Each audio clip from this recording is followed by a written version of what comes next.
Well,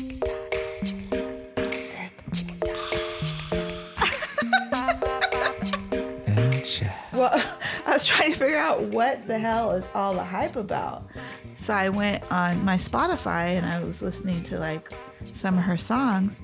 I was like, Antihero's a little bit of a jam. Sip and Chat Cafe. Welcome to Sip and Chat Cafe, a safe space for stimulating conversations. No topic is off limits. If it matters to you, it matters to us. I'm your host, Atara G, and our producer, Motown Maurice. For information about this podcast and more, please visit motownmaurice.com. Our guest today is a globally renowned, award-winning chameleon actress, known also to many as the Bohemian Butterfly. Welcome, Riki Yvette Westmoreland. Riki! Hi. Hi. I love the Bohemian Butterfly. It creates such vivid imagery in my mind when I say that. Thank you. I appreciate that. I'm glad to be here. Thank you. Thank you. So I want to get right into some of what I learned about you. And as I was reading about you, I read something that your aunt said to you. She said, "You've always been different, and I just want you to know it's okay." Which Yes. I imagine is something an aunt would say. My aunt would say things like that to me. But I want to know what she meant by "you're different," and why did she feel like she needed to tell you it was okay? Absolutely. Well, that aunt actually told me that pretty recently. And that was a shout out to my Aunt Lisa. That was my Aunt Lisa. She gave me a special phone call and she just kind of wanted to reach out. She was reading some scripture and whatnot. And she saw some scriptures she felt that related to me. And it had to do with Cain and Abel and the a pastoral nomad that Abel was and things like that. So she was just telling me basically how the differences in what they did, you know, in agriculture versus one being a more pastoral nomad. And she's like telling me I've always been different in the family and a little more nomadic.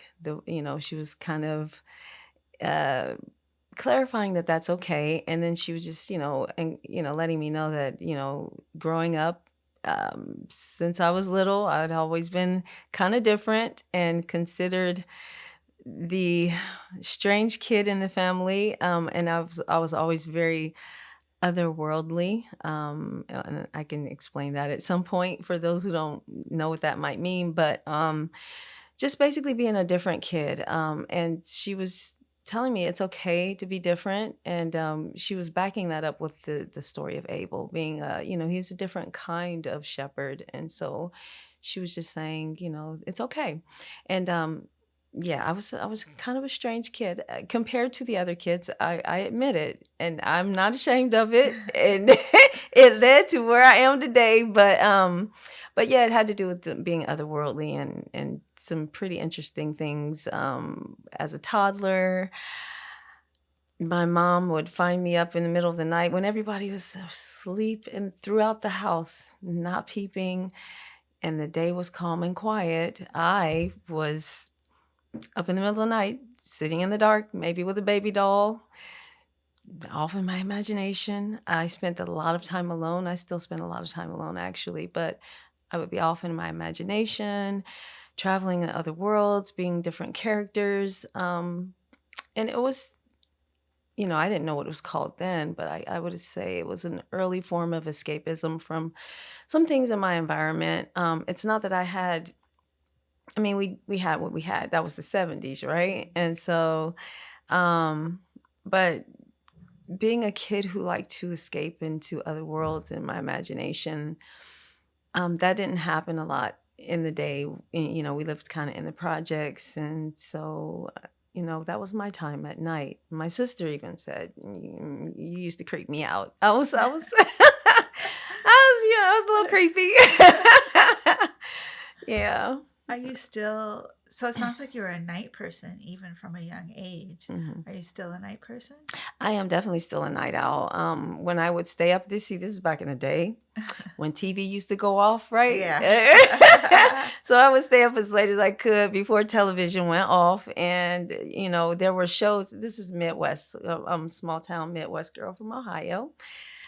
So the shows that we watched over there, I'm not sure how far they came across the U.S., but what the Night Owl Theater was a big one, and then of course everybody knew about like Twilight Zone and things like that. But they would show the most otherworldly movies. So otherworldly meaning other planets, other dimensions, other realms, other beings, creatures and all kinds of things. You could be fairies, fantasy. I was really attracted to like anything of sci-fi nature, otherworldly, other planetary kind of things. So, or plots with these grand twists like Twilight Zone kind of things, Night Gallery, Tales from the Crypt, Tales from the Dark Side, Night right? Gallery. You're really, yeah, this is resonating with me because I Yes. love sci-fi too. Mhm.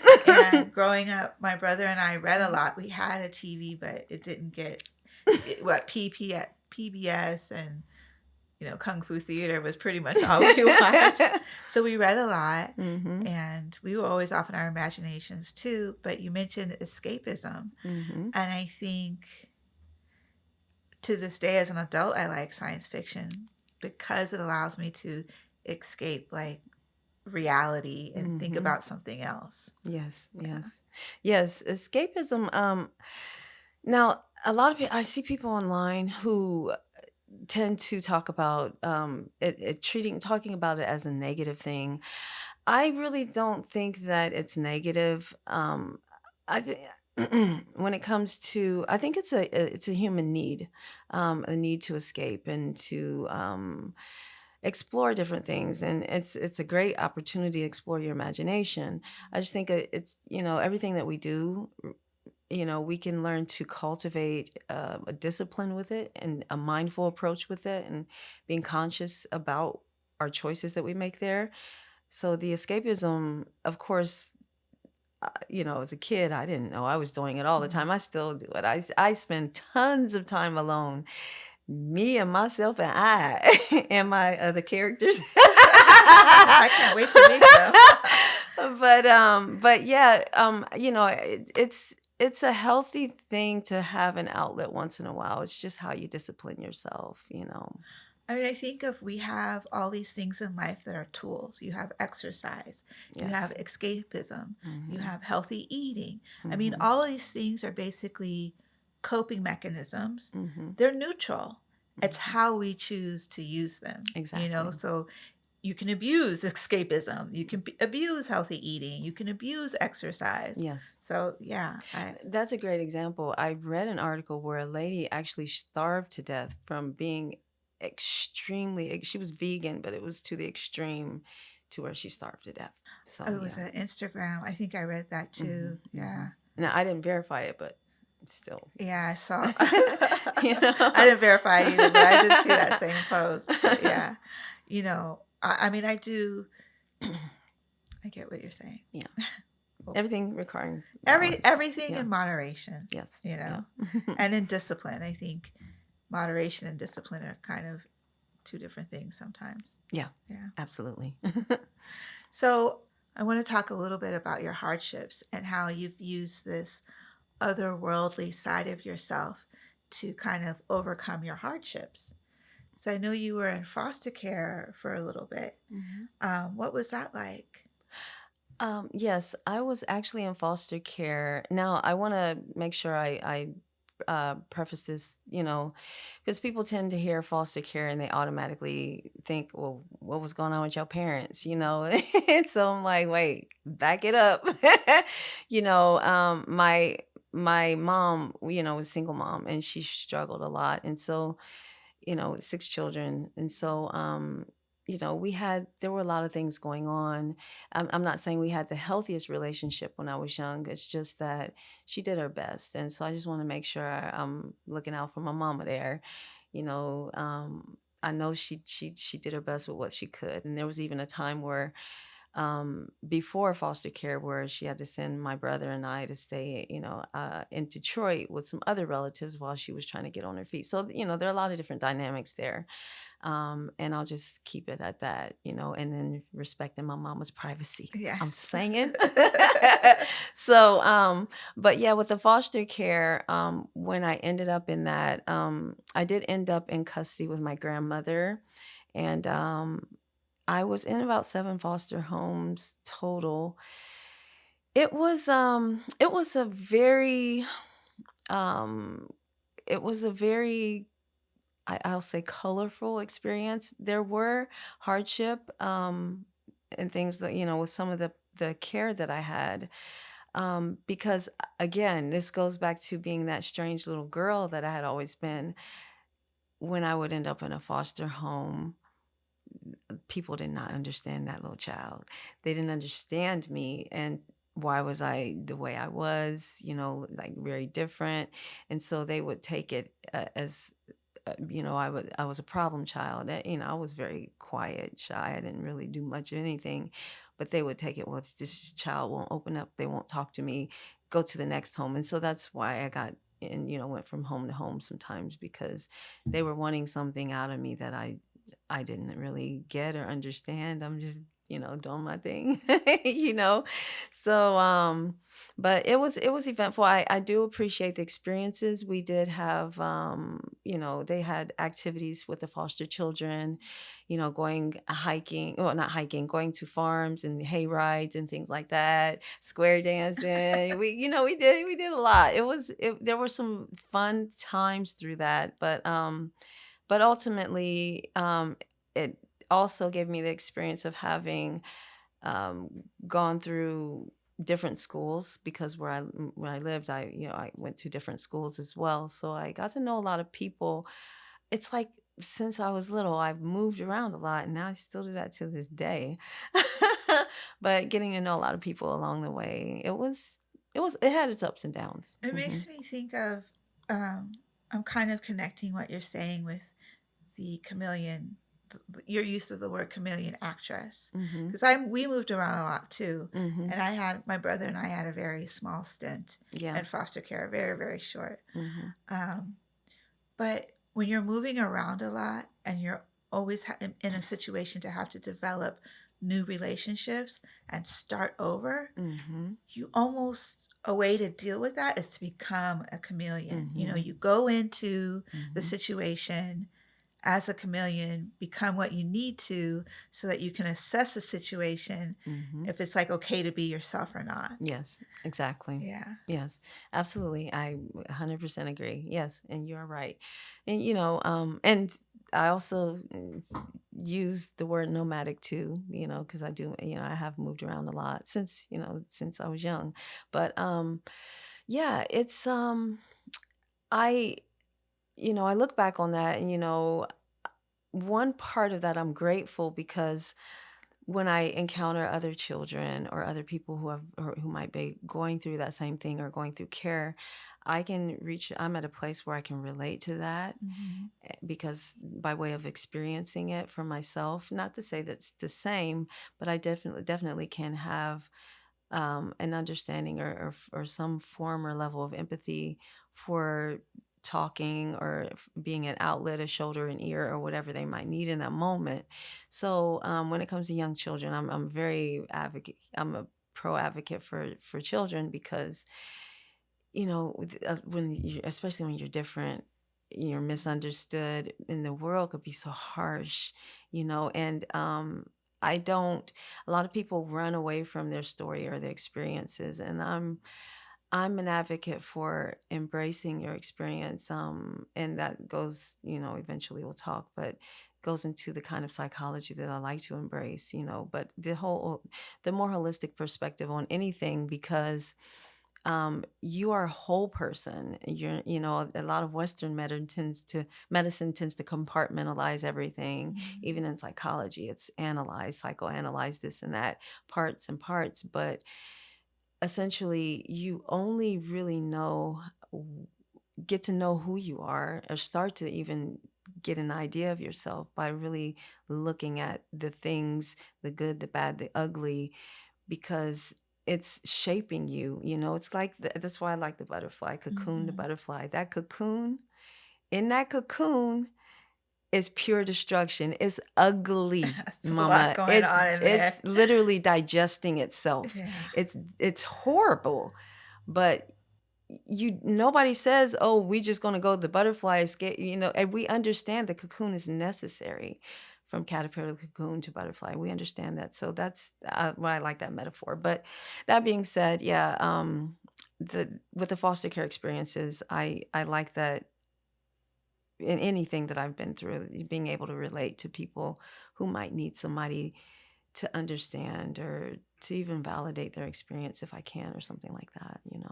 Well, just going back to the butterfly metaphor, it's almost like being in that cocoon is our hardships, Hmm. right? And then we come out of it having learned something, and now we can be a butterfly. Exactly. So it's almost like saying you get to be a butterfly by going through your hardships, because everybody goes through your hardships, but you can only get to be that butterfly. It's like you accept what those hardships are, Hmm. accept what they're bringing to you, learn something from them if you can, and then go on and Exactly. become a butterfly. Exactly. You have to fully surrender to that whole process in order to be whatever bomb diggity butterfly you about to be. I would be a monarch. I Huh? think I would be a The monarch, monarch? Oh, yeah, with yeah, those yeah. strong colors and just those big Just bit right. wings. Yeah. I think I would be the monarch.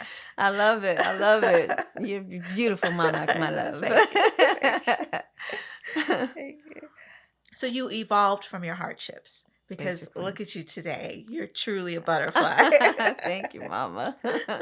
What are some of the things that you brought with you on this journey as you learn to survive and cope with your hardships? I've always enjoyed that kind of hero's journey through the stories that I watched, the big victory kind of thing. And so, with that being said, I've always loved the idea of personal growth, self growth, evolving, evolution. I've always been attracted to that. And so I like to be around environments or people or spaces where I am growing and expanding. I love the idea of expansion and becoming better and being better. Isn't and it's a lifetime thing. I don't think we're ever not learning. Some people think they know it all, and it's like, bruh, you about to learn some stuff. but but yeah, from all of the hardships I've experienced, I've been able to pull out. And that's the thing, I'm not ashamed of my story at all. Some people have trouble sharing parts of their story, and I encourage them, if you can find a place in yourself to sit with that, identify with that, and it's not going to be easy. It doesn't happen overnight. I mean, we could be damaged for 50 years, and you're not going to change overnight. It's going to take some time, or to heal, recover, get better, or to just embrace it and find your empowerment in that. But with the hardships, I've been able to find aspects of myself. I've been able to find levels to my resilience, levels to my strength, levels to who I am, superpowers I didn't know I had. you know? It's so rewarding. Yeah. Like, the one thing that I really appreciate about the things that I've had to overcome is being able to get through it and say, I got through that. Hmm. And it's the resilience, and then knowing that I can get through the next thing again. Hmm. Like that's Absolutely. that's so rewarding to me, to Yeah. just overcome. Absolutely, Yeah. absolutely, and that's the story of the ancestors. I'm saying, you Yeah. know what I'm saying? To Which, not be yeah. beaten back by it is like its own award. Like, bring it Hmm. on, because I'm no, not really bring it on, but like, if it's gonna come, I'm ready for it. Yeah, you understand the Yeah. hero's journey. Yeah, for sure. That's why the storytelling is awesome with that. But yeah. So I also learned that you suffered with suicidal depression, Mhm. and you were institutionalized 4 separate times for that. Yes. When did that begin? Well, my my major depression started as a child. Of over years of when you're that kind of odd kid and you're constantly misunderstood. My self esteem was kind of just done. It was shot, and so I ended up developing depression, and it does run in my family as well. But I developed major depression, and I was clinically diagnosed as a teenager, and I had got to the point where I convinced myself, in my mind space, and what I believed in myself is that I didn't feel that I was worth anything, that I was significant to anybody's life. I felt that people would be better off without me, and so those things festered inside of me, feeling like I didn't want to be a burden on people. So I had some counseling when I was a teenager for that, but I did have a suicide attempt when I was a teenager as well. That particular time, the suicide attempt, I did end up in the mental hospital, because they do like a preventative thing to make sure that you're not going to harm yourself again. So that was an interesting experience because there were other children there for other things. And the stories are pretty rough, that I encountered. And it gave me another look at just how many children out there are really struggling and severely damaged with a lot of things. And so that experience there, I was institutionalized a couple times as a teenager. One because the thoughts were there, and then the other time because I actually made an attempt. And I was in the hospital. That particular attempt, I was just IV'd and whatnot. And, I spent some time there. I don't remember how long, but until they felt it was okay for me to go home both times. And I went back went back home, which I was still with my mother at the time.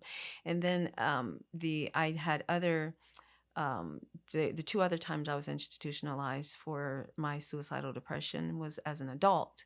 And I had a suicide attempt on my life as a young adult. I was in my 20s, and I had taken an overdose. And that particular time, I did have my stomach pumped, and I ended up in the hospital, the institution as well, again for suicide watch awareness, and when they watch it and things like that.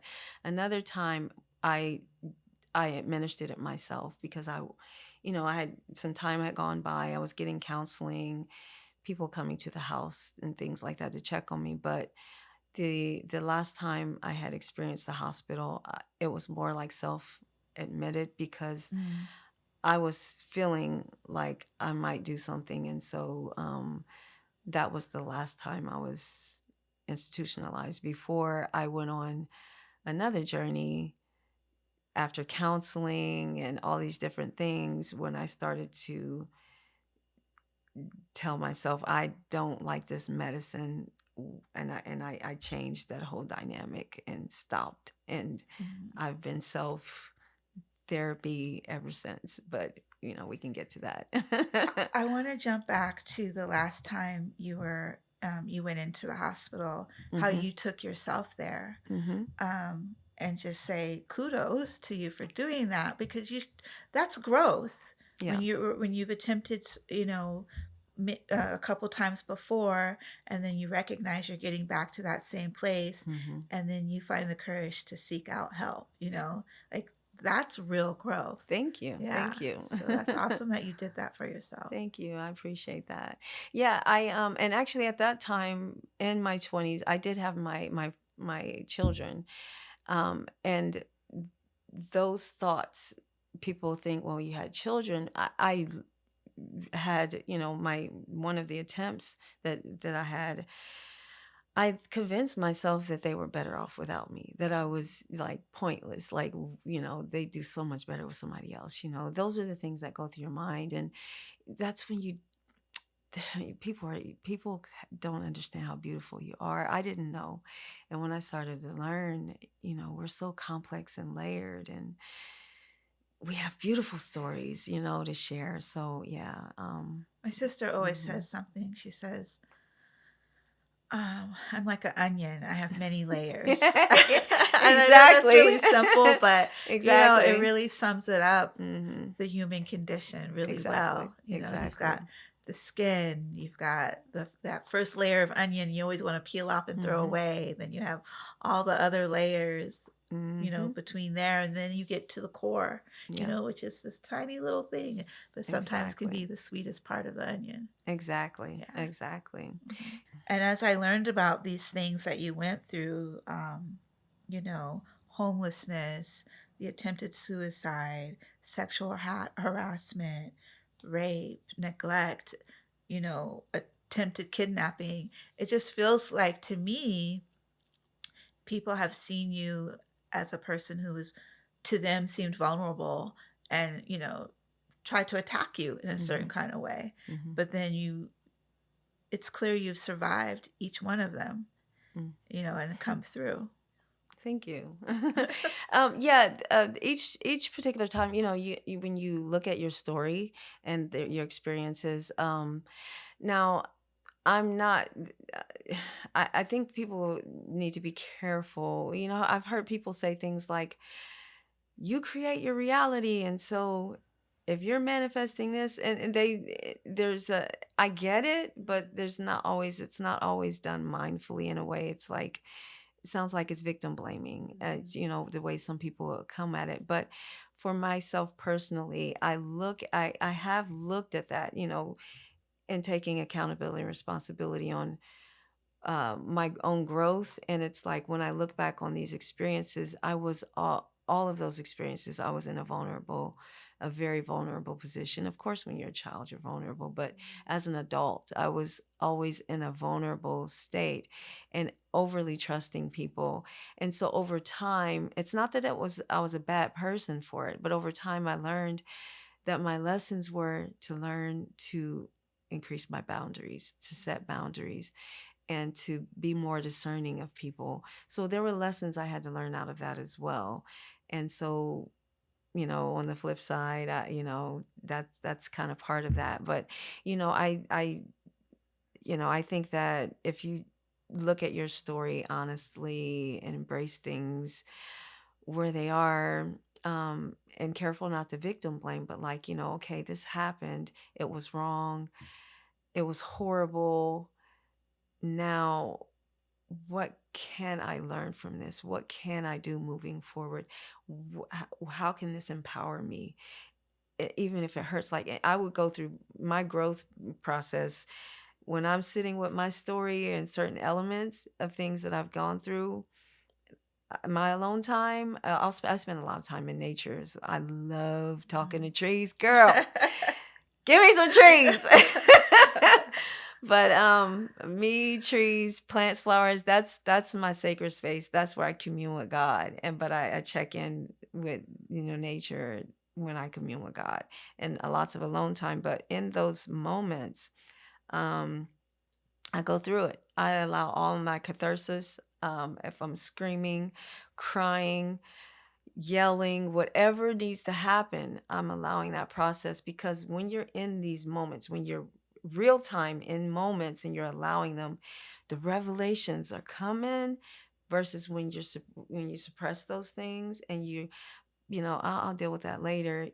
If in those moments, sometimes are the most profound revelations that come with your growth, your lessons, your life, learning even your discernment and everything. I feel these things are, I believe in having high emotional intelligence and Mhm. cultivating that, because it's vital to how you navigate eh, the world, and being emotionally disciplined and learning, it's has to do with your discernment, it has to do with your manifestation and all these things. But yeah, it's I appreciate what you said, but I had to learn a lot of things about how to make myself better, you know. Yeah, I mean, sometimes those hardships, We experience those hardships because they have lessons to teach us. And boundary setting is a way of protecting yourself. And Mm-hmm. sometimes we have to go through a hardship to learn that we need to protect ourselves. Mm-hmm. And Mm-hmm. I also think, as adults, we can be, it's not just children are inherently vulnerable, Yeah. but I Oh think yeah. adults can be vulnerable too. Absolutely. Mm-hmm. And if you find yourself in a vulnerable situation as an adult, it's not necessarily it's not a bad thing. Mm-hmm. It's something that needs to be worked on, but Mm-hmm. it's not like, oh, shame on you for being vulnerable. Mm-hmm. Mm-hmm. Sometimes it's something that happens to us. Mm-hmm. How we deal with it is our choice, Mm-hmm. but it's not always something, what's happening to us is not always something that we create. Mm-hmm. And When you say that, this is the thing when it comes to that's I love mentioning discernment. A lot of us are like we know our intuition, but that discernment is everything. But as a being in vulnerable positions in so many different times in my life, and learning to recognize, okay, being discerning, you learn vulnerability is beautiful, transparency is beautiful. You learn how to be discerning with who gets access to that. exactly. And that's where it is. Yeah, that's where the power is. Mm-hmm. Not everybody needs to have all of you Mm-hmm. all the time. Mm-hmm. Exactly. Access, yeah. Mm-hmm. And it's difficult when you have to like cut off that access to people who have had it all this time, but then you've got to learn to set boundaries, Mm-hmm. and it may be with people who are accustomed to Mm-hmm. not have. I've had to learn that lesson. That's why it's on my mind. I'm learning it, going through something right now where I'm learning it, Yes. relearning it again. Like, remember the boundaries, Atara. I know. Yeah, it's like people think, oh, well, you worked on that, you should be good. It's like, no, it's No, a daily, it's a it's day kind, work, it's a yeah, work in progress. You're working on it every day. yeah, It's a lifestyle. You have to, yeah. But yeah, one You're right. thing It is a lifestyle. Yeah. exactly. But one thing, one thing about one of my experience, I went through a very, very abusive, extremely abusive relationship in my young adult life, and I mean, black eyes, d- beaten, just really, really bad. And again, my self-esteem was done. But I remember one of the incidents, I was drugged down the stairs and drug out by my hair, spit on, stumped on. And I remember when I got stumped on, um, the next day, sometimes we get our most profound moments in the mirror, as well as what I wanted to point out. The next day, in my mind, I was just like, it was my norm because I didn't really see my value. But that next day, I looked in the mirror and I saw, I mean, I was used to seeing the black eyes, which was horrible. I Hmm. normalized that. But I saw something new and it just hit me different. And it was a bruise in my forehead of the shoe print from being stumped in the head. The shoe print, the shape of the shoe underneath the sole was bruised into my forehead, that pattern. And that's when it hit me different. And I was just like, what am I doing? You know? Yeah. It hit me so different. And then from that relationship, I ended up, going to a safe house and getting away from that and everything. But yeah, the moments come, they're profound. They are profound. And it's like, I'm not gonna not tell that part of my story, Because someone you else know? has experienced it, Mm-hmm. but needs to hear it from someone else. Yeah. Because we're not alone in everything that we go through. Right. Right. But oftentimes we feel like it. And when we can talk with each other about our experiences, Mm-hmm. we can remember that we're not alone, Yes. and it kind of takes some of the shame away too, Yes. to know that someone that you admire, that you respect, has gone through something that maybe you're very ashamed about, and they've come out on the other side and have Mm-hmm. found a way to make themselves whole again with having gone through this experience, Mm-hmm. with accepting the experience, Yeah. they are still whole. Yes. Yeah. Absolutely. Yeah. Absolutely. I love that. Yeah. I want to get into something. You mentioned you took yourself off the medicine Mhm. during your depression. And then y- I want to talk about how once you took yourself off of medicine, how did you begin to treat yourself? Because you also mentioned you've been medicine free and you pretty much have healed yourself, which human beings are capable of doing. So I want to talk about how you've done that. Okay, so I will say this. Healed with an ED, I when it comes to clinic, I'm very careful about when it comes to clinical depression because it is something. I don't know if people, I wouldn't assume that everybody can be cured from that. It's a medical thing for a lot of Mhm. people. So I will say this. Am I healed from my depression? Like where it's gone? No, it's not gone. It's that lifestyle thing, right? Right. I like the last time, I told you when I took myself to the hospital. I have learned to recognize when it's when I might be struggling and it's time to, I'm always practicing certain things to maintain, but I've learned to recognize when I might need to do a little bit more, or okay, why am I feeling this way, to stop and pause Mhm. and take a little more care into something, or check in with myself. Self inquiry is a big one for me. That's one of my spiritual practices. But when I, Self-inquiry? mhm. Self-inquiry? Yeah, Yeah. yeah, self inquiry. That's I'll get, but so when it came to getting off of my meds, I was in my 20s, and they had me on all kinds of antidepressants. They were trying different things. I was even on psychotic medicines. There's another dynamic in the medical field when it comes to Black women, and I will point this out. Sometimes, a lot of times, we tend to be, or Black people in general, in the Black community historically, because of historical reasons, there has been a lot of misdiagnoses and things like that, um, that have taken place. I had actually been misdiagnosed with schizophrenia, Mm. and they had me on some crazy psychotic type stuff, which, and then, seeing some other counselors after, they're like, no, this is not what your problem is. So it was like you're like a guinea pig, and it's like all of these different things they were putting in my body. It felt like poison, and I felt foggy, and I'm like, where am I in this? I'm like, you know, that little girl in there who used to spend that alone time, it was always in my center. That's when it was me. And I was looking for me. And so that kind of pushed me into that questioning phase on my own. This was before we really had the regular access to internet and cell phones to do the research. So I was tapping into a lot of just my own intuition and discernment, because I remembered that little girl who used to always be, that was, whenever I had trouble in the world, I would always come back to me. And so I went back to me, tapped into that, and I started to think about like what I had learned. They say, okay, it's a chemical, you're lacking serotonin in the brain. Helps your serotonin? Sunshine. So I started thinking, what am I doing? The more depressed I was, the more I was making my environment worse, because I was withdrawing more and more, and I was in a dark room more and more, and those things were impacting me. So mind, body, spirit, looking at it holistically, I started taking a more holistic approach.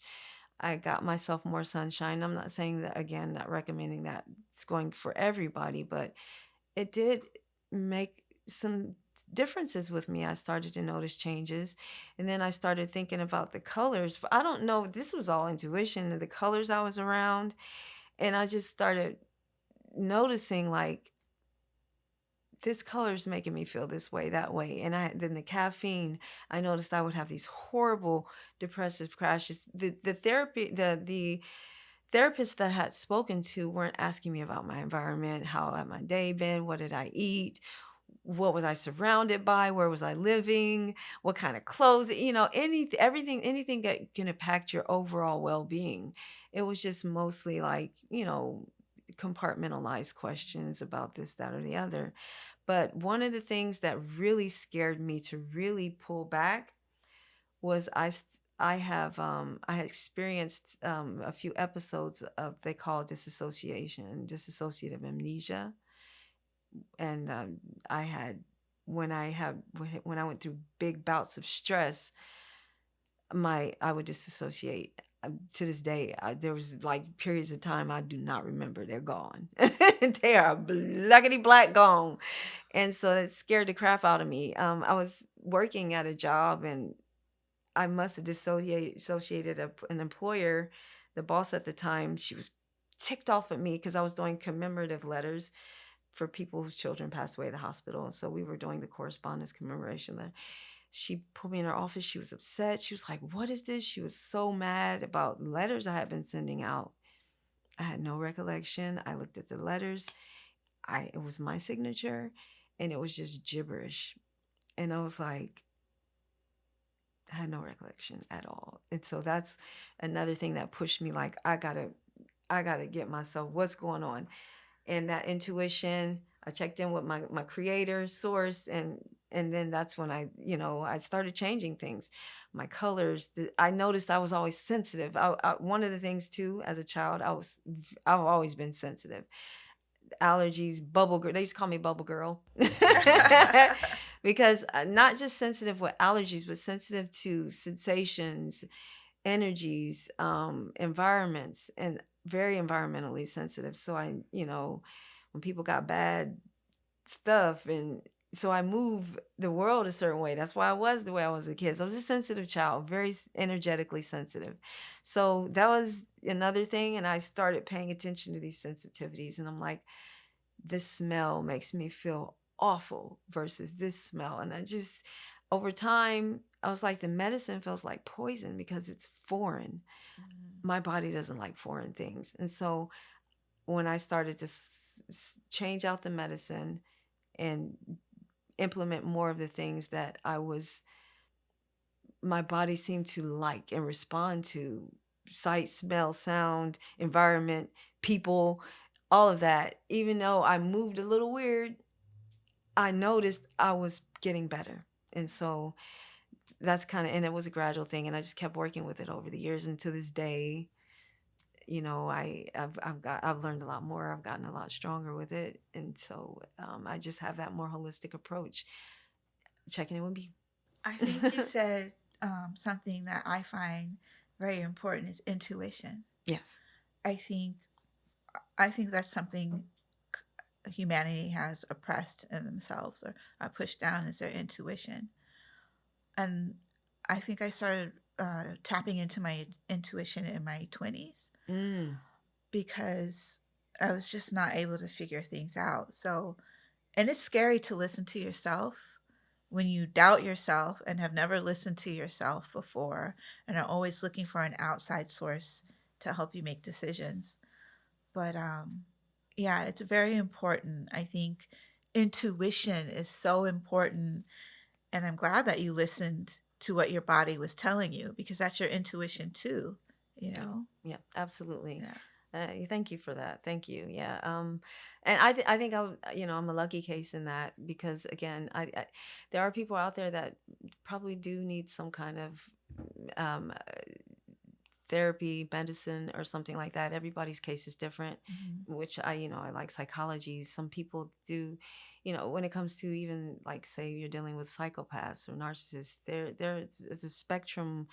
So everybody's not the same, but even with those cases, I think that their therapy still could benefit from a more holistic view, Approach. looking Yeah. at through a holistic lens, with every other dynamics in their life.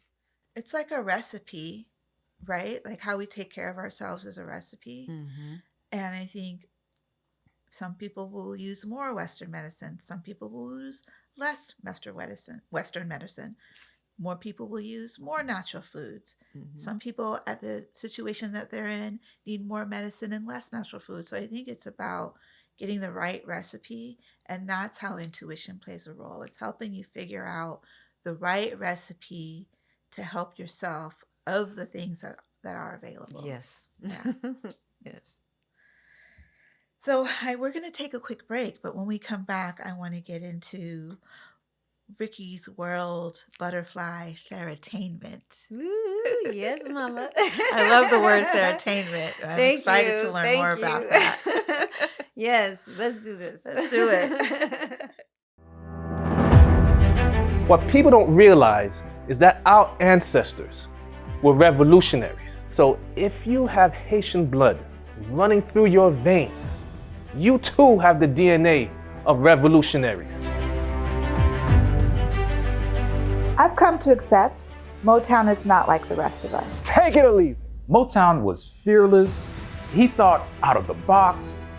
He did whatever was needed to elevate the Haitian cultural club. Motown's devotion to HCC taught us that even though you may not be fluent in the language, you could still be passionate about Haitian culture. Motown, he was a true leader. People wanted to follow him. Who's gonna win? For the Prince! He was definitely the glue that kept us together. Capital City! For the Prince! Anything Motown touched turned gold. And he made that Haitian cultural experience so much better. Representing Haiti! For the Prince! For the Prince! For the Prince! For the Prince! For the Prince! For the Prince!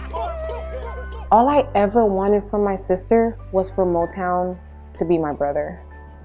Like, come on, it's Motown. Is that too much to ask for?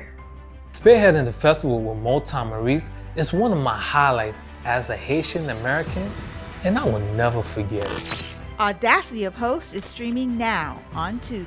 For more information, visit MotownMaurice.com. Sakase! And we're back. I'm excited. Let me say it again. I'm excited to get into Riki's World Butterfly Thera-Tainment. Yes, thank you.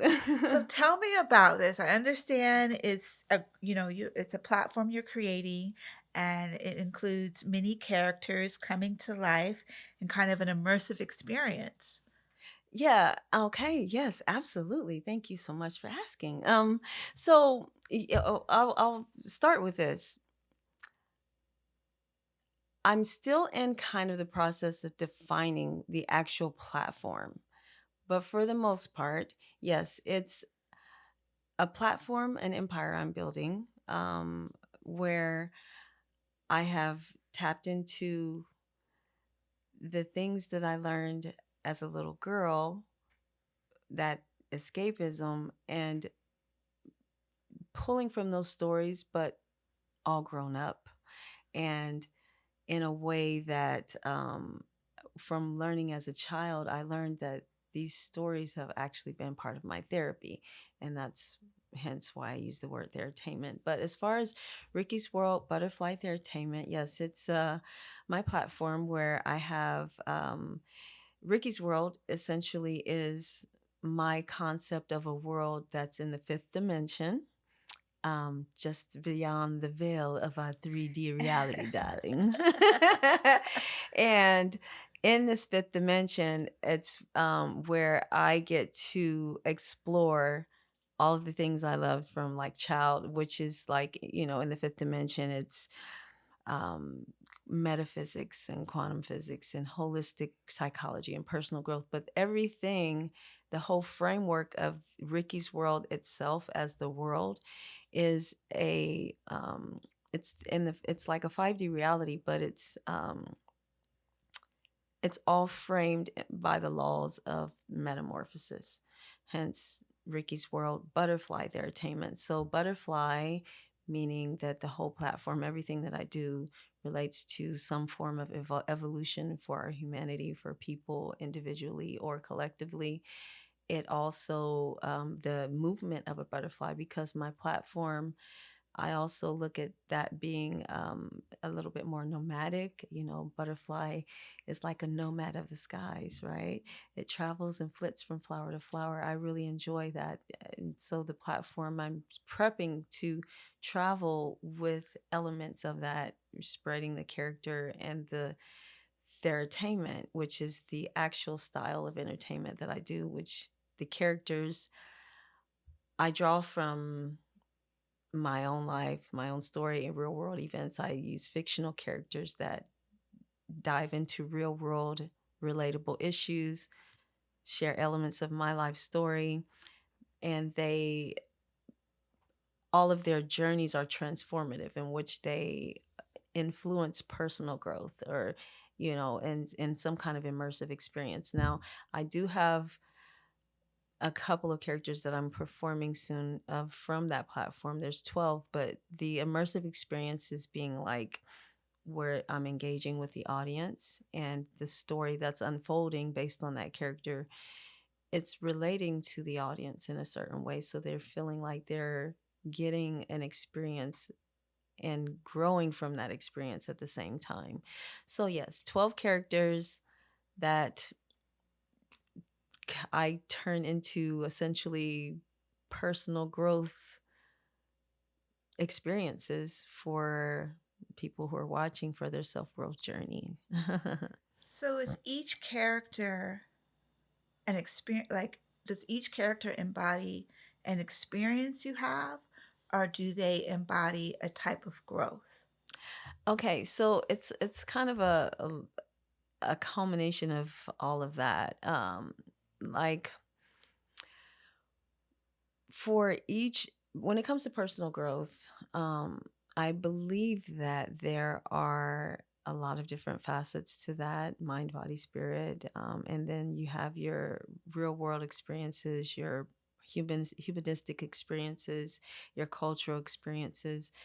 They're the backstories. I create very complex backstories of the characters. I'm just really big on like a synthesis of things. I pull like a lot of things together in one thing. I think what I'm understanding is, like, you have this character, and because they have an extensive backstory, Mhm, like, people can relate to the character's backstory. mhm. Hence, that's how the growth can happen for them. Oh, yes, yes. Okay. You essentially get that with when you're watching movies. When you watch a movie and you really, really feel connected to a character, you're like walking through that character's journey with them in that movie, in that Yeah. story. I Rather than having a film, I or a book, essentially, I self-author my characters so that they're very complex, to give that similar experience, to creating a very visceral experience. And so, whatever that journey is, it's going to be, and if it's live, it's definitely sometimes real time in the moment. If there's something to be pulled from the audience in that moment, I use it. That's more of an improv kind of thing. But if it's something that is pre-filmed or whatever, I connect with experiences that are, I try to touch on current or just realistic humanistic kind of struggles, the human struggle and things like that, to where people can kind of feel that visceral experience. But it's more like their stories are unfolding, but while the experience is taking place, I really want to, my aim is making it more viscerally experienced by the The audience, audience. you know. I think I've experienced what you're talking about when I Mhm. watched the movie The Joker, Yes. because it really went into Yes. his backstory Mhm. and how he, I mean, I just empathize with him so much, the abuse Mhm. that he experienced throughout his life. Mhm. Hence, he became the Joker. Like, how Yes. can you not, Right. after seeing that, how can you not understand Mhm. who the Joker is and how he came to be, Exactly. you know? Yeah. And well, I did experience that with him. Mhm. Mhm. So this is, Yeah, because the thing is, when you walk, my thing is in life in general, and that's the whole thing about, therapy and wanting to blend that with entertainment. I believe it's a natural law, if you will. It's built into our the universe is built into nature, that we can intellectualize and learn so many things, but you don't really know it until you experience it. So if you can put that into your stories and help people experience things, you can humanize a lot better. You can help people kind of cultivate some sense of empathy they might not have. They're less judgmental. And it's just kind of pulling back out some of the things we suppress from our humanity and pulling that back up to the surface in these stories and experiences, so we can, it's cultivating that, It's so. really something we need right now. As you know, I'm sure you know all the different things that are happening in the world right now, in the Yes. different countries, in Africa, the Middle East. What you're saying to me, what you're creating, this Riki's World Butterfly Thera-Tainment, it just sounds like to me that's something that's really, really needed to help us come back to ourselves, to help us come back to our humanity, which I feel like we've lost. Our community, I mean, the pandemic didn't help. We lost our community. We probably lost some of our humanity in that too. Mm-hmm. So what you're saying is really resonating with me, because we need as much of this as we can. Exactly. We Yeah, I need as agree. much I of it agree. as we can. And that's why I advocate any artist out there that's doing anything to build towards the improvement or the evolution or the expansion of just our human nature for the future, by the way, and not as some people are set in some old kind of stuff. I'm a futurology advocate. That's another story. But but yeah, moving away from so much superficial content. I think as everything's happened, like you said, we look at how times and things have transitioned. One of the things I think that we need in the world, collectively, I'll say, but I don't want to assume that I know everything, but just by my mere observation and experiences and things that I've intuited and discerned on the calling that I have on me is cultivating that sense of community. Even with Hollywood, I'm looking at all the things happening. One of my things before the strike happened, I was thinking about, I want to utilize Riki's World to cultivate a more communal Hollywood. And I'm traveling around with my characters, working with independent artists that are in other places that are kind of pushed out or felt left out. There's cultivating more of a sense of community, where we have been really pulled from each other. And because I think moving into the future we're moving into, that sense of human community it's gonna seem in opposition, but it's going to be necessary for the digital platform that that we already are navigating with AI and whatnot, since that's such a separatist kind of there's a lot of narcissistic things being pushed culturally right now, and the saving grace is going to be our sense of retapping into that community in order to be able to manage the tech and the modern advancement and everything in a conscious way. That makes sense. Yes. I mean, I'm chomping at the bit, because Motown and I are in the process of getting ready to invest in virtual reality. What are they? Virtual VR headset. VR headsets. Yes. And I'm already a loner. And one of my concerns is, and I've already watched these movies, Ready Player One, where everybody is just in a headset all day by themselves in a headset. And the only place they're connecting with someone is in this headset. The person could be right next to them. But they're connecting with this person through a headset. Right. I'm like, this is bizarre. Yeah. So, I'm going to do it. I'm going to get get this VR headset, have the experience, but I'm very wary of not getting caught up in being the only place where I connect with other people, where I have community. Yeah. That is a community, but it's not community. Yeah. Us, the three of us sitting around this table doing this podcast is community. Yeah. Us doing this podcast in a VR headset is not community to me. Yeah, it's like as the age moves on to as we move into an age that seems to lead less of our humanity is the time when we need our humanity the most. Yes, we need to have a recall to those things, to community. We need to begin to, we need to need those things again. I think less and less of us are realizing that we need those things. Yeah. And Yeah. it sounds like your characters are going to remind us that we need those things. Well, and that's another thing too. Ricky's world being the world itself being in the fifth dimension. I like to bring the most opposite of opposites together. These are part of the world, and then the stories are humanistic, but then in a world that is making you confront this future. And like, what does that look like? What is a regular old person, or not even that, not that they're all regular, but you know, somebody who has very normal human kind of behavior. What does this mean for us in this world we're moving into? What does it mean at this level? What does it mean for older generations?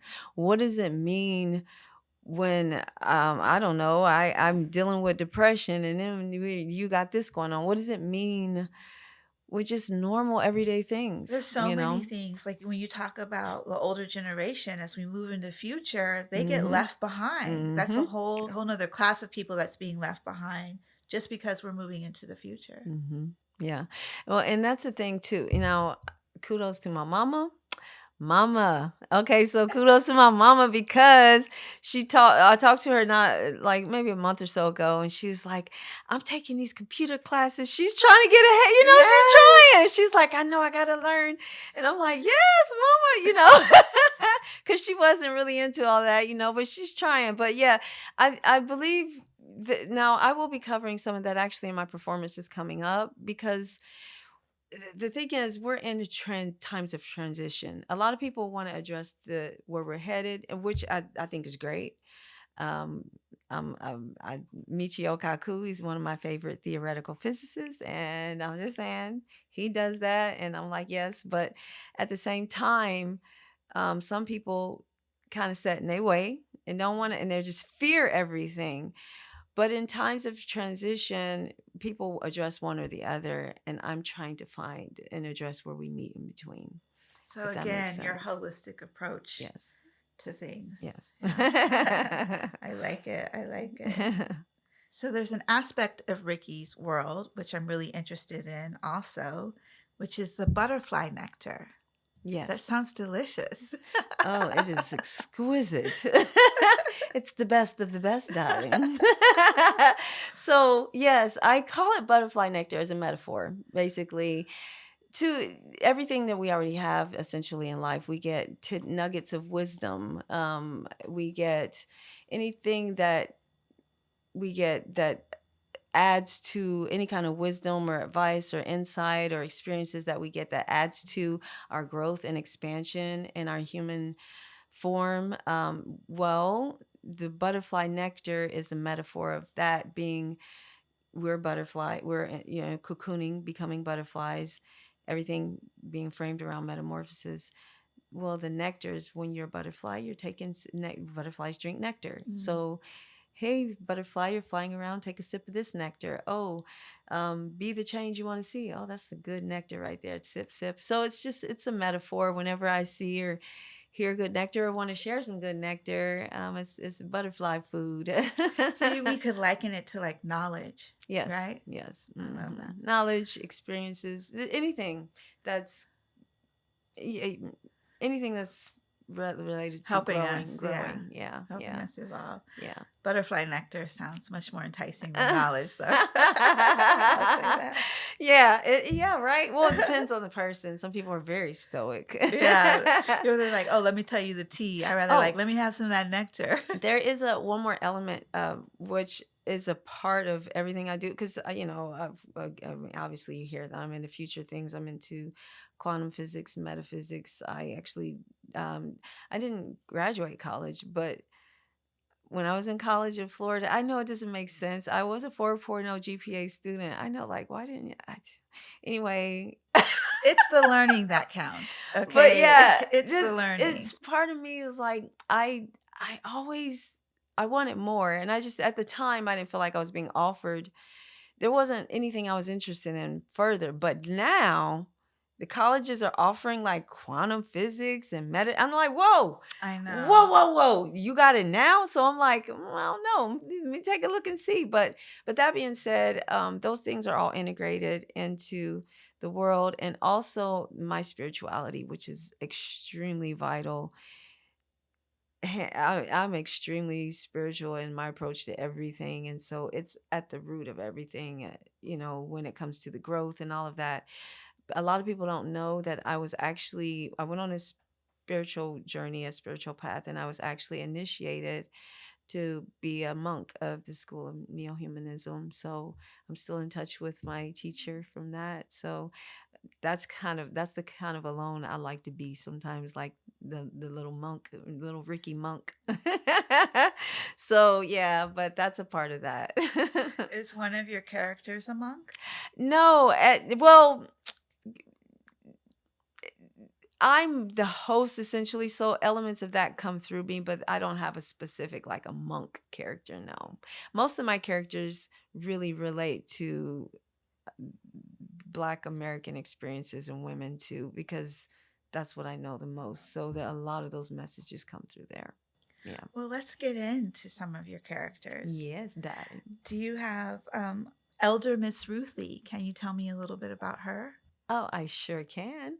So Elder Miss Ruthie is she came from the thought of my ancestors. Like, I have my great grandma, when I remember when I was like 13 and she was still around. And then after she passed, years go by, I realized I had a wealth of stories at my, that I could have had access to that I didn't realize and I didn't take advantage of, So Elder Miss Ruthie is a reflection of kind of something like that. She's a bridge between keeping our fresh stories and our ancestral lineage and legacy from the past, but she's got her own little thing about her because she was a freedom fighter. So she's a little more open-minded than some elder folk tend to be, but she's a very strong Christian woman, because a lot of people from my community, Black American, have had a strong Christian faith. So she represents a lot of my lineage, as well as an open, like a bridge to remembering where we came from, but being open to share her stories and open to where we're headed. So if that makes sense. Yeah, it does. It's interesting that Elder Miss Ruthie, the name sounds like she would be. Yeah, and she's 110 years old. So yeah. Oh, really quick, Jim, sorry about that. My aunt that we mentioned earlier, Auntie also Lisa. Yeah, my Aunt Lisa, she also mentioned, she sent me something, blew my mind, actually moved me to tears. And it was from the movie, the movie slipped my mind. The name of the movie slipped my mind. Sorry, Aunt Lisa. But she sent me a clip. She wants me to perform a snippet of that for her. But it was Cicely Tyson, in a classic from back in like the 70s. And she said it's one of her favorite movies. And Cicely Tyson is playing an elder who's 110 years old, is sitting there talking to a tree. And I was like, how did I miss this? I'm like, is something's in here? Remembers? I'm like, wow. So it's just, I thought that was profound that Elder Miss Ruthie is 110, because it's just, that movie had never crossed my mind. So yeah. But she was also talking to a tree, and we know Yeah, that and that's trees me. have this. Yeah, trees have this underground network. That they're always in communication with each other. Yeah. Oh my God. Yes, exactly. Yeah. So I just thought that was profound. So yeah, Elder Miss Ruthie's 110. She's, she loves telling stories, Well, I would love to have Elder Miss Ruthie tell me a story. Oh, okay. Well, let's see. I don't know what she is. Elder Miss Ruthie. Elder. Oh. Hey, Queen. Would you mind telling a story? Just a little something real quick? Okay. All right. Thank you. Okay. Okay. She's gonna be right here.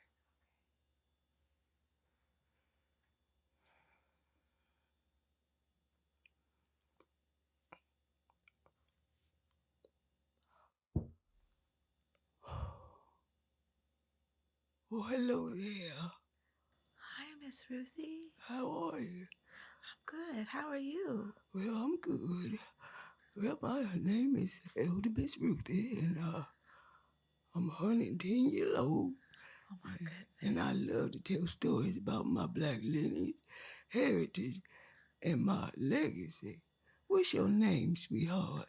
My name is Atara. Katara. That's a beautiful name, Claire. Thank you. Thank you. Well, you want to tell a story? I suppose I could tell you a little about Harold and I. Harold was my ex-husband. Oh, we used to work in the field together. Oh, he was amazing. He was a good man. And, well, I remember the time when he got this little flower he found for me over on the side of the shack. And he had to sneak it to me because the plantation owner, we wasn't allowed to talk to each other. Yeah, but he got that flower to me, and that was his way of letting me know he wanted to court me. Yeah. So, I got the flower, and I put it in my hair. And ever since that day, I had a thing for them little pink flowers. Harold, though, he had to hurry away because, the mister was coming. But yeah, he used to do little things like that for me when we was in the field. And there was another time he gave me some beautiful little rose thing. I don't even know how he found that one. But it was good. It was good. Yeah. I don't know what you wanted to hear, but yeah. Harold sounds like he's amazing. He was a good man, yeah. Yeah. Well,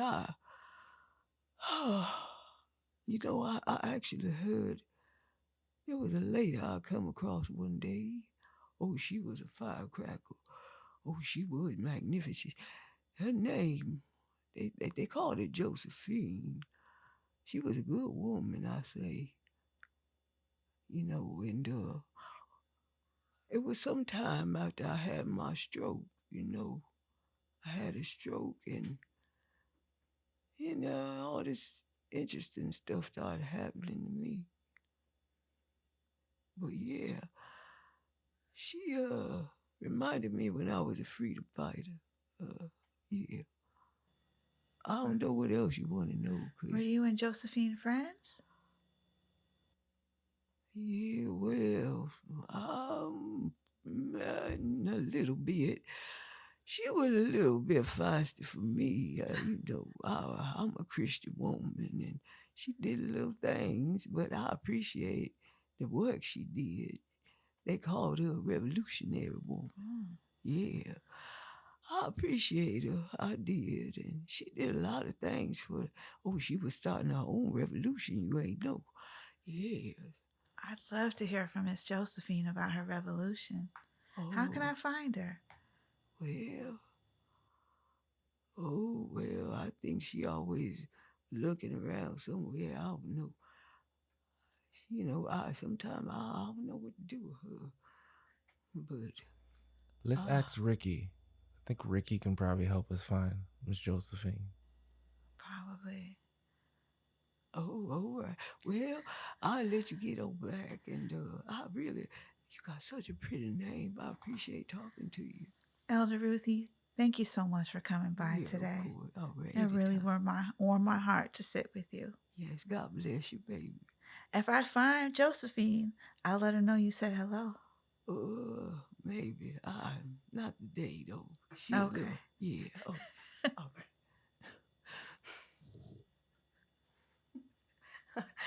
I don't know. That was great. I don't think Elder Ruthie likes Miss Josephine too much. Josephine, she could be a handful. Josephine could be a handful.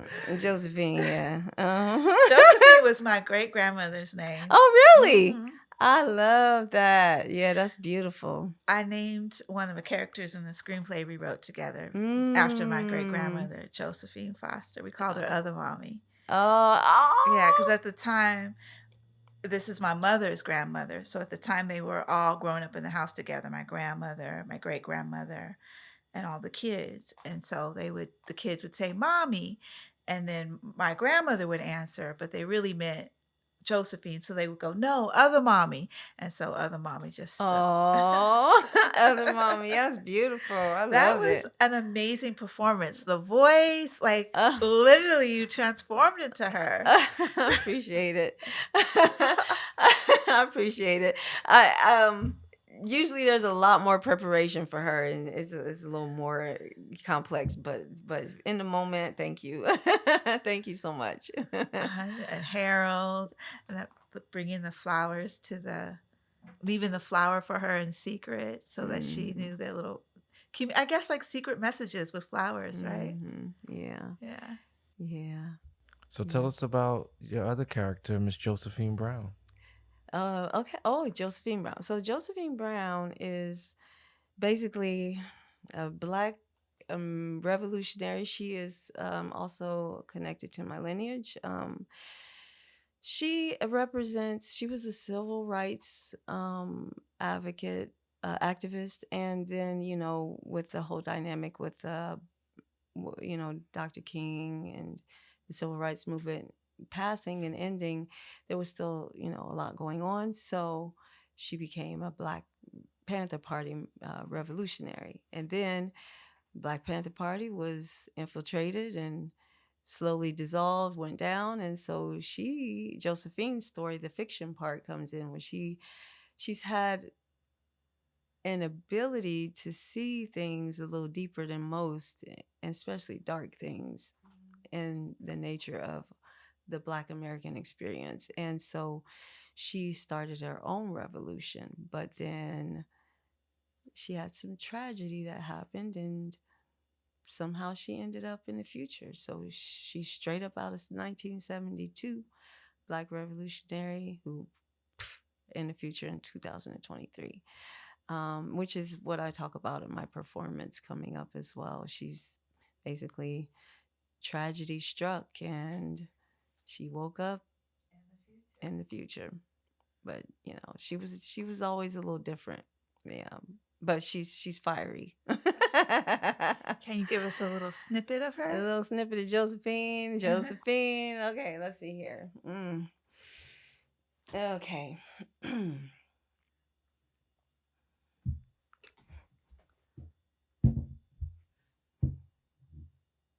How you doing, sugar? I'm doing fine. So my name is Josephine Brown. They say when I'm in town, everything going down. How you doing, baby? What you want to know about me? I want to know how you're adjusting to 2023. 2023. Well, one thing I got a problem with is how folk don't seem to appreciate people like me. They got this thing they've been doing where I seen this show and they was showing people dressed like me, dressed like my people, dressed like my culture. And they was acting like we was bucking and cooning and making a show. I ain't no damn show. I ain't no damn mockery to be made of. When we was in my time, we had swag. We had good swag. We had a way about us. We had a rhythm in the way we moved. We had a way that we glided through the sidewalk, through the streets. We had a way that we talked. We had a cadence about us. We had the thing in the sauce. We had the revolution. We had the spirit, the tenacity, the revolution, the bones, the spirit, the blood, and everything in us. And then I see people bringing us on screen on these TV shows talking about, ooh, I'm a sucker this and sucker that, making fun. Who the hell you making fun of? That came from some blood, sweat, and tears. That came from some strong stuff y'all don't know nothing about. Y'all don't know that you got it in your blood, in your body, in your bones, baby. You don't know what you got in you. You don't know that your ancestors is bleeding through your mind and your body and your spirit. And when I come in the room, I'm bringing it all to you, baby. I'm going to remind you who you are, who you is, who you be, who you ain't gonna be, who you trying to be, and who you gonna love. And you gonna learn not to make fun of who you are and where you came from. I seen another thing on this thing they call TikTok. Some lady talking about, I ain't my ancestors.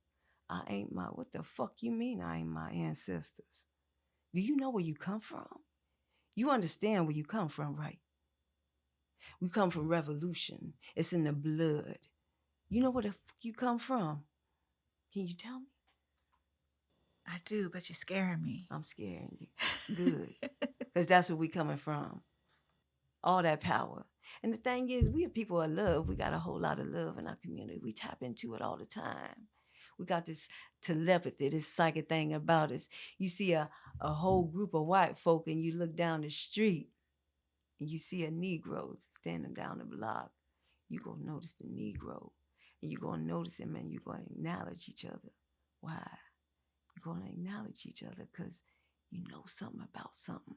You know that you ain't quite safe in your environment. That anything go down, you gonna be the scapegoat. We got like a magical power about us and we don't even realize it. You know that feeling I'm talking about. Yeah, when you come in the room. Now I hear you talking about this lady, they said, Elder Ruthie. I ain't studied her. That's my queen. That's my queen. She's scared of me and everything. She said I'm a firecracker. I'm a little bit of something. Like we used to do. All we wanted was all power to all the people, baby. Power to the people is what we said. I ain't gonna say it loud because I might blow out this mic, but I might blow out the mic. But the thing is, Elder, she used to be a freedom fighter. I think she forgot a little bit of her roots. Because, they was loud and proud, too. You know how to say power to the people. Power to the people, baby. Power to the people. Power to the baby. A little bit louder. I can't hear you. Power to the people. Power to the people. Say it from the gut. Power to the people. Power to the people. Power to the there people. You go, baby. That's how you say sugar. Woo. Riki. Again, I usually do a lot more preparation. This is like, that was awesome. Oh my gosh. I could feel that on my skin. I could feel it on my skin. I appreciate it. That was powerful. Yeah, I appreciate it. But usually, yeah, with my preparation process, those are really, both of those characters are really strong emotional characters. Mm-hmm. To just switch them on like that, to watch you just switch them on like that was crazy. I appreciate it. And then Josephine, like I felt like I was getting in trouble. Oh yeah, she starts trouble with people. She's a troublemaker. She kind of a troublemaker. A little bit, a little something. But yeah, usually that's the thing though. And again, this was kind of off the cuff. And I will, as a creative, I will be careful not to be too critical because I did not follow my typical process, which is a lot more time consuming. However, I'm glad that I shared, elements of them. As far as my process, it's very usually a conscious process, very, very conscious process because, again, with my spirituality, and I think as far as being in the acting industry overall, the tapping into characters and into other personalities it can be risque. When it comes to actors. And so that's why you see some actors who have a lot of trouble pulling out of the characters they really immerse themselves into. When I immerse myself into a character, it really is a very, very involved process. When I really do, I'll spend most of the day really diving into it and being able to tap into elements that are so deep to the point where it is hard to pull away from it at some point. And so there's a very conscious process that I take pertaining to my spirituality and self-inquiry when I'm coming out of a character after I've actually done my official diving in. process. Coming out of it, I go through self-inquiry and spiritual cleansing and chakra cleansing and things like that I think are very, very important. Because it's, I mean, and I don't know, I don't want to throw words out there, but when you're tapping into things, essentially you're opening yourself to a lot. You're opening Channeling your, gateways. yes, Yeah, you're yes. opening gateways. But also, I think I can appreciate how much work you put into bringing these characters forth, because it's you're doing Thera-Entertainment. You're providing a sense of therapy for people, and so these characters need to be authentic and real if you want people to experience them, viscerally. Yeah. Their experiences. Actually, I have an actual full monologue of Elder Ruthie on my YouTube channel. It's about 11 minutes long. It's actual monologue of her talking to her late husband Harold, and talking about how she came to get into telling stories, and she kind of found her purpose. She was struggling with not having a purpose. Like, I don't know honestly what to do. I don't know where to find myself in this world. And that's how a lot of older people are feeling. I don't know where to find myself in this world. Harold is what she's tapping into. And then she talks about how she met a lady at the library who she shared a story with, and the lady invited her to share stories with children at the library, and that gave her life, and you can see her joy coming in. So that whole process and that monologue is one of those experiences, and it's very in your face kind of thing. And so I do have that of actually going deep into her character and sharing one of her experiences, from missing her late husband, still having faith in God and her Christianity, and feeling like, she mentions this is a world, Harold, this world is full of, it's got AI and quantum physics and that thing they call, and then she's saying, honestly, I don't know where to find my place in the world. She's emotional, she's vulnerable. A lot of Black older women are not shown as vulnerable. She's vulnerable and emotional, but she's still centered in who she is. She misses her husband. She's alone. This experience, that encounter she has, gives her some new purpose in that monologue. And so at the end, the monologue ends with a knock on the door. It doesn't show anybody, but you can hear it. And she's like, oh, the children, they must be here. She's happy. And she's getting ready to tell stories. And then you hear a door open, and she's like, well, hello there, So she finds something. That's the whole point of that monologue. That's on YouTube right now. What's your And YouTube so channel? it's called what's it called? So it's Ricky's World, but you could type in my full name as well, Riki Yvette Westmoreland. That's Riki. Yeah, Riki, Riki Yvette Westmoreland. And then I have a teaser that's coming up. That's a teaser for Elder Ruthie is actually introducing Josephine. It's a teaser, and then I have not posted Josephine's monologue yet, but that one's going to be more of when after she first wakes up, and she's with these strange men, and it's going to be pretty gritty, and it's like more interrogation style, but it's that one I have to still post it to perform and do, but the script's done. It's just I gotta getting in the character is going to be. But yeah, it's and it's going to give a real deep look into that character as well. So I like to I call the on my YouTube channel, I call them monosodes, like monologue episodes, because it's like a little cinematic monologue. It's like the Elder Ruthie's monologue. It starts with panning from the picture of her and her husband, and it pans to her face, and then the monologue is delivered. So it's just a series of monologues I want to do to introduce each of the characters. Check me out anywhere online. I'm Riki Yvette Westmoreland or Ricky's World, and or on Instagram, Facebook, YouTube, TikTok. Okay. Yeah. Instagram. All the big names. Yeah. All the big names. Yeah. All the big names. Well, Riki, thank you so much for joining us today. This is so interactive and exciting. Thank you. I appreciate it. I have enjoyed this experience. I appreciate you inviting me. I love what you guys are doing. It's a beautiful show, beautiful program. It's chill, which is like speaks to my Midwest side. So I appreciate that too. Yeah, I do like things chill. Yeah. Probably too chill sometimes for Motown, but I am But chill. yeah, but thank you so much. I'm honored and I'm grateful. Thank you. So, folks, there you have it. Riki Westmoreland for Riki's World Butterfly Thera-Tainment.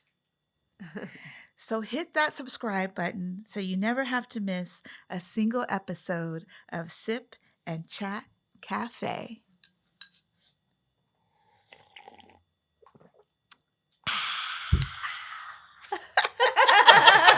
I love it. That was excellent.